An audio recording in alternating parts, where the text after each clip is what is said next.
Cool. It is so good to be here. This is the best.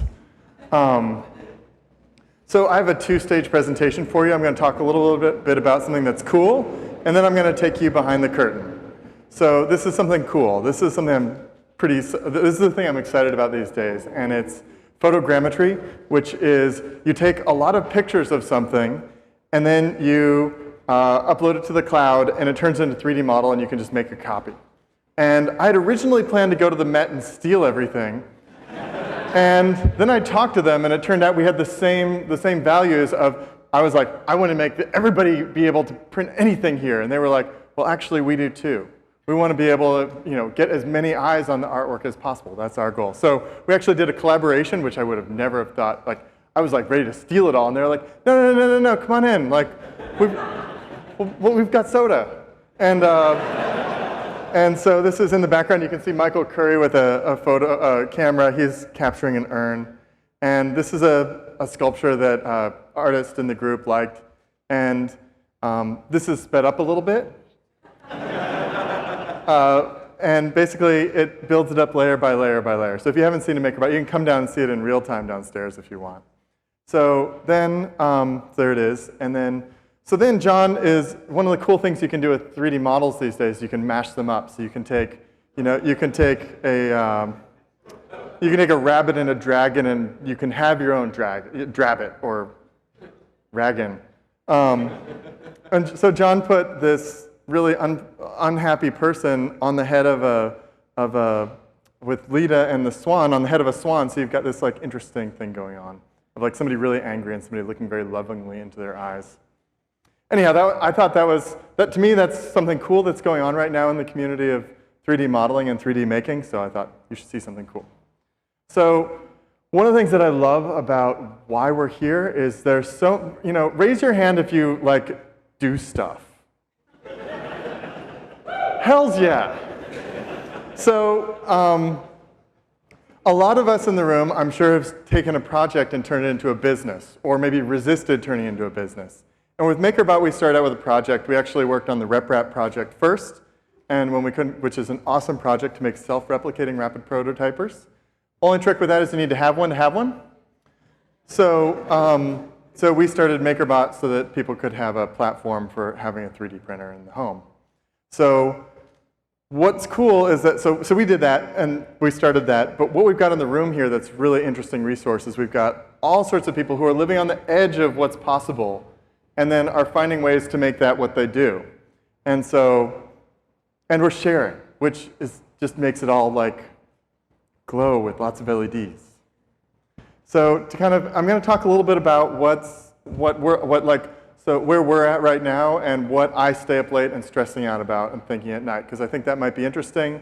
For some of you, you may have businesses bigger than ours and you've already solved these problems. For other of you, and you'll just be able to laugh maniacally at me.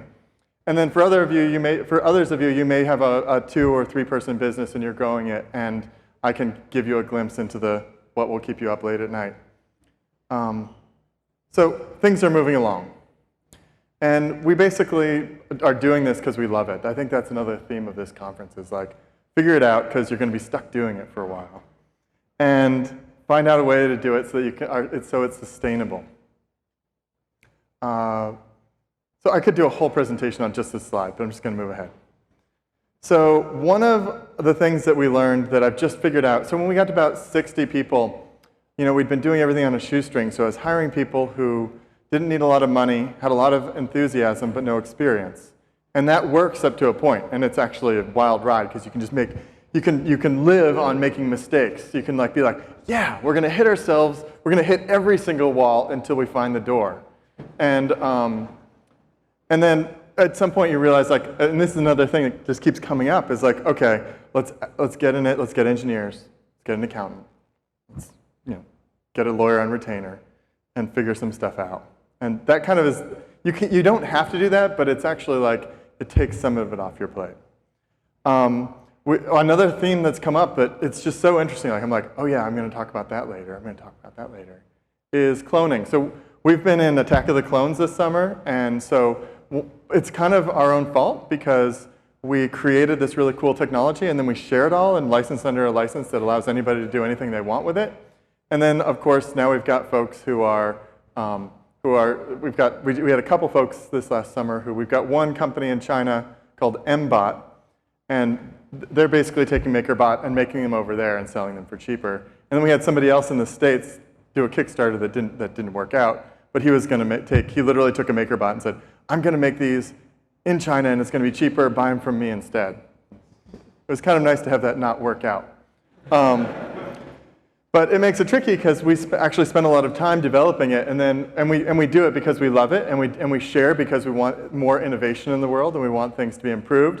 And then people are like, yeah, I'll just Control-C, Control-V that. And we're like, wait, we just spent a bunch of money developing that. So we're thinking like, okay, how do we do this in a way that makes it so that if people copy us, that we can encourage innovation, besides just saying, innovate, darn it.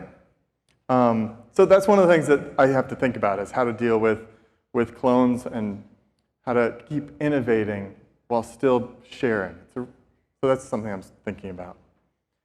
We also have to deal with the patent system. It was interesting this morning, if you were listening to the Glyph guys, they're like, they were in a position where there are two guys, and they basically said, we're not worried about this because we don't have the resources to worry about this, which is actually great. We're getting to the point now where we started up, and now we're competing with companies that make 3D printers. And our printers are basically as good as a machine that's $200,000 to $300,000 for $1,750 or $2,000, depending if you get the singular dual extruder model. So we've got an actual really competitive product in the professional space. But they're also, and the only way we've been able to do that is by navigating around a couple thousand patents in the space, which turns out to be really tricky. There's a number of really cool things that a MakerBot could do if there wasn't already a patent that would expire in like 7.5 years. So what's interesting is that the competitive is in a Cold War state, where they've built up these arsenals of patents as nuclear weapons. And I don't know what country we would be, but we're the ones that's like, hey, we'd like to play too, but we don't really like nuclear weapons. So we have to kind of figure out how to deal with this space, because even, I had kind of assumed when we started that the patent system would have failed by the time we got big enough that it mattered. And it hasn't done that yet. So we have to figure out how we're going to fit in that space and still share. The other awesome theme of this conference is working with communities, finding your community, supporting your community, shining a spotlight on your community, giving your community money. Like, we didn't even plan it this way. It just worked out that we have an awesome community, and it was just obvious that we would just support them as best we could. So we created a community called Thingiverse, where you can upload digital designs. And now, I looked this morning, I used to say, oh yeah, there's like more than 20,000 things. And like, today there's more than 30,000 things. So it's kind of like, go community, like it's so cool. You can make everything from like laptop stands to like certain molecules that are used in testing. You can make models of them and see if they fit together to make interesting new chemicals. So, and like, I love that our biggest customer is NASA. That just is, oh, so cool.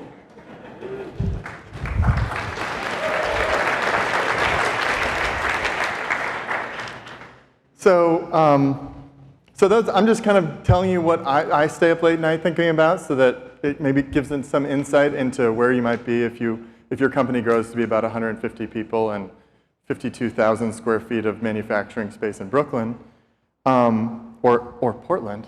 Man, you have a freaking great town here. So awesome. And we're going to keep sharing what we do and how it's going. So that's going to be interesting. And if you are in a similar situation, or you've already had these problems and you've solved them, or if you're thinking about them, I would just love to talk with you about it. And part of the other theme that I think we have here is, because we're all living on the cutting edge of what's happening next, or next, or next, and we all seem to not be starving. What we can do like here is share and support each other, and it's just so cool to be in a room with so many indie people all together doing cool things. So let's help each other. Thank you.